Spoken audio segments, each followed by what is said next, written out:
Fala, galera! Essa já é a quinta aula do nosso curso de investimento e a gente vai falar de um tópico super importante quando você está começando a investir, que é a sua reserva de emergência. Eu vou falar o que é uma reserva de emergência, para que ela serve, quanto dinheiro você tem que ter na sua reserva de emergência e também quais são os bons produtos para você montar uma reserva de emergência. E aí no final eu vou dar algumas dicas bônus sobre como conseguir renda extra para montar a sua reserva de emergência. Sem mais delongas, vamos para a aula então. Boa, galera. Então, já aqui com o nosso mapa mental para a aula de hoje, né? Vamos começar com o que é a tal da reserva de emergência. E ela é basicamente o que o próprio nome diz, né? Ela é um dinheiro que você vai guardar para quando surgir uma situação difícil, uma situação de emergência, beleza? Agora, vamos dar exemplo do que é e do que não é emergência. Primeiro, o que é emergência? Emergência é quando você tem que passar por uma cirurgia, quando você sofre, por exemplo, um acidente, fica longe do seu trabalho, quando você perde o seu emprego, se for CLT ali, né? E isso vale tanto para você como para sua família. Então, emergência é uma situação que ou vai tirar muito dinheiro do seu bolso de uma vez, ou aonde você perde a sua fonte de renda, a sua principal fonte de renda. Mas não são só essas duas condições. Ela também precisa ser uma coisa que é importante dentro da sua vida, beleza? Isso vai ficar mais claro agora que a gente vai falar do que não é uma emergência. Trocar de celular, por exemplo, não é uma emergência. Às vezes a gente quer um celular melhor, às vezes a gente merece um celular melhor. Não estou falando que você não merece um celular melhor, eu estou falando que isso não é uma emergência. Se você vai tirar dinheiro da sua reserva de emergência para trocar o celular, talvez você tenha que repensar o que de fato é uma emergência. Única exceção aqui, quando você trabalha com o celular. E trabalhar com o celular é quando o celular representa a sua renda principal. Outra coisa que não é emergência, jantar em um restaurante chique. A não ser que você seja um crítico gastronômico, aí você vai ter que jantar num restaurante chique. Mas esse é o tipo de coisa que não pode ser considerado uma emergência. Você não pode tirar dinheiro da reserva de emergência para fazer essas coisas. Viajar também é uma coisa que todo mundo gosta, mas que não é emergência para ninguém. Viajar entra na categoria de conforto, de prazer, não na categoria de emergência, tá? Outra coisa que não é emergência, emprestar dinheiro para terceiros. É lógico que aqui depende muito da situação, né? Depende de quanto dinheiro a pessoa está te pedindo, depende de se ela vai te pagar de volta ou não. Mas, às vezes, a gente tem um parente muito próximo, um pai, um irmão passando por uma necessidade, aí a gente pode até pensar em usar um pouco da nossa reserva de emergência para ajudar essa pessoa, né? Lembra que emergência é tanto para você como para sua família. Mas a gente tem que avaliar, se você já emprestou dinheiro para aquela pessoa, essa pessoa não te devolveu, aí é meio complicado, né? Mas então, nessa questão de emprestar dinheiro para terceiro, principalmente se for família, galera, vocês têm que decidir se é uma coisa que vai valer a pena ou não, tá? Financeiramente, com certeza, não vale a pena. Mas, se é uma questão de necessidade, às vezes a gente precisa ajudar, né? Afinal de contas, não adianta a gente construir um patrimônio gigante se não puder ajudar quem precisa e tá próximo da gente, né? Passamos aqui pelo que é emergência e o que não é emergência. E quanto dinheiro você tem que guardar na reserva de emergência? Você tem que guardar o dinheiro suficiente para cobrir seu custo de vida por alguns meses. E essa história de cobrir seu custo de vida por alguns meses, galera, é muito importante quando você está construindo patrimônio. Porque muita gente mede o nível de riqueza de uma pessoa por quanto tempo ela consegue sobreviver sem ter nenhuma fonte de renda ativa. Então, é um cálculo que a gente vai começar aqui na aula de hoje, mas que é muito importante na nossa jornada de investidor. E esse valor X aqui, ó, quantos meses, vai depender um pouco de alguns fatores que eu vou falar aqui no próximo tópico de tempo, tá? Mas antes disso, lembra que você precisa construir a sua reserva de emergência antes de começar a investir em ativos, por exemplo, de renda variável. A gente já vai ver por que a renda variável não é boa para reserva de emergência, mas a reserva de emergência, se você não tem nenhum patrimônio hoje, ela tem que ser a sua prioridade. Porque é ela que vai te deixar deitar a cabeça no travesseiro e dormir tranquilo, não pensando nos boletos do próximo mês, beleza? Pensando somente em construir patrimônio. Se você não tem essa tranquilidade, você não vai conseguir construir patrimônio. Só que ela também é um investimento. Ela é um investimento um pouco mais conservador, com um retorno um pouco menor, mas ela não deixa de ser um investimento. Agora vamos falar dessa questão do tempo. Quantos meses eu preciso cobrir com a minha reserva de emergência? Isso vai depender de alguns fatores, como eu falei. O primeiro fator é se você é CLT ou PJ/autônomo. E aí eu acho que a maioria das pessoas que estão vendo essa aula estão em uma dessas duas situações, né, galera? Se você já tem alguns investimentos, você já ganha bastante dinheiro com renda passiva, então pula para as aulas da frente aqui do curso que você já passou pela reserva de emergência. E se você não tem nenhuma fonte de renda, então você tem que olhar em outros vídeos aqui no canal onde eu falo sobre como gerar renda. Mas eu estou considerando que a maioria das pessoas vão estar aqui no CLT ou PJ, beleza? Se você é CLT, você tem um pouco mais de estabilidade. Mas ainda existem duas situações, né? Você pode ter um salário baixo ou um salário alto. Eu não vou falar aqui o que é baixo e alto. Isso vai depender, na verdade, do seu custo de vida. Se você ganha R$2.000 e não gasta nada, sei lá, ainda mora com seus pais, você tem uma diferença aí de R$2.000 que você ganha menos do que você gasta. Se você ganha 10 mil e gasta 10 mil, você tem uma diferença de nada do que você ganha para o que você gasta. Então depende aí do seu custo de vida. E aí, se você tem um salário baixo, que é muito próximo ali do que você ganha, eu sugiro que você tenha pelo menos 6 meses de reserva de emergência para ficar tranquilo. Se você tem um salário mais alto, eu sugiro que você tenha ali 3 meses de reserva de emergência. Agora, se você é PJ ou autônomo, esses valores, tanto para salário baixo como para salário alto, eles têm que subir um pouquinho. Então aqui, se você tem um salário baixo, pelo menos um ano de reserva de emergência não é nenhum exagero. Vocês viram a situação que aconteceu em 2020. Muita gente entrou em dívida por causa daquilo, né?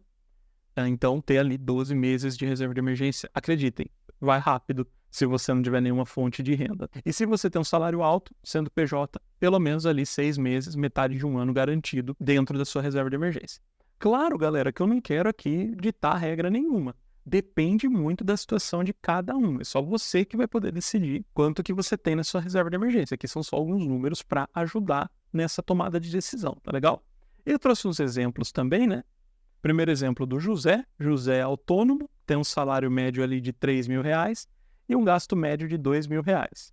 Então, nesse caso, eu considero que o salário dele é um pouco baixo, porque a diferença aqui do salário médio para o gasto líquido é só R$1.000. Então, é pouco. E por ele ser autônomo, ele tem que ter uma reserva bem substancial, porque a gente sabe como é difícil ser autônomo no Brasil, né, gente? Então, ter uma reserva de pelo menos 12 meses dos gastos dele. Esses 12 meses, vezes os 2.000 aqui, vai dar uma reserva de emergência de R$24.000. Lembrando, você não precisa ter tudo isso de uma vez para construir a reserva de emergência. Vai colocando dinheiro na reserva de emergência aos poucos. E lembra que ela é um investimento, então isso já vai gerar para você alguma renda passiva, tá legal? Quando a gente faz essa conta aqui, a gente desconsidera um pouquinho a inflação, tá, gente? Porque geralmente, como é um período curto, você pode desconsiderar aqui a inflação sem perder muito ali. O outro caso aqui é o da Helena. A Helena, ela é CLT e ela tem um salário médio de R$8.000 com um gasto mensal de R$3.000. Então, a Helena, gente, já tem uma diferença muito maior entre o que ela ganha e o que ela gasta. Isso já faz com que ela tenha uma situação mais tranquila. Então, nesse caso aqui, o ideal seria ter pelo menos 3 meses de gasto coberto com a reserva de emergência. Então, ter ali R$9.000, beleza? Porque 3 vezes 3.000 vai dar 9.000. Mas, de novo, isso aqui, gente, depende muito da sua situação. Você que vai ter que determinar quantos meses você tem na sua reserva de emergência. Na minha reserva de emergência, eu tenho 6 meses de reserva. Eu considerei esse prazo de 6 meses porque na minha vida foi o máximo de tempo que eu já fiquei desempregado consecutivamente assim. Então isso garante que eu consiga me manter por aquele tempo, beleza? Então, mas isso foi uma coisa que eu escolhi para mim, meio que fora dessas regras aqui que eu passei para vocês. Então aqui são só exemplos, tá? Cada um decide o que faz da vida. Bom, falado do tempo, vamos então para onde manter a reserva de emergência. Que tipo de investimento que eu vou fazer para ter reserva de emergência? Esses investimentos, eles têm duas características. Primeiro, você não pode perder esse dinheiro por nada nesse mundo. Então, não vai colocar sua reserva de emergência no Bitcoin, que é um negócio que hoje está valendo um valor, amanhã é outro. Tem que ser um produto que não varie tanto. E isso já descarta aqui os investimentos em renda variável, porque você tem a oscilação ali do valor dos papéis, né? E você não vai querer vender um papel em baixa. Mais detalhes vai ter aqui as aulas de renda variável do curso, então sem ansiedade. A gente vai ver isso com calma daqui a pouco. E também não escolha produtos em renda fixa onde você pode perder dinheiro, como CRIs, CRAS e debêntures. Esses produtos aqui, eles não são protegidos pelo FGC. Calma, a gente vai ver direitinho na aula de renda fixa. Aqui eu só estou adiantando para vocês que esses não são bons produtos para a sua reserva de emergência, porque você não pode, em hipótese alguma, perder esse dinheiro para o mercado, beleza? Quando a gente investe, a gente assume o risco de perder algum dinheiro para o mercado, mas a sua reserva de emergência você não pode correr esse risco. Outro fator que o investimento da reserva de emergência tem que ter: liquidez rápida. Emergência, como o próprio nome diz, é uma coisa que vai acontecer assim, e você tem que responder rápido.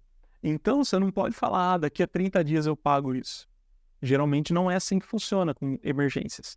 Então, você precisa ter uma liquidez rápida. O que quer dizer? Se você precisar de dinheiro amanhã para fazer um Pix, ele tem que estar na sua conta. Liquidez rápida já elimina mais alguns produtos aqui, que são os CDBs, os LCIs, o Tesouro IPCA+, e o Tesouro Pré-fixado. Esses títulos, o que acontece? Normalmente você vai querer deixar eles lá, você vai querer ficar com eles até o vencimento. Alguns você nem pode se desfazer antes do vencimento.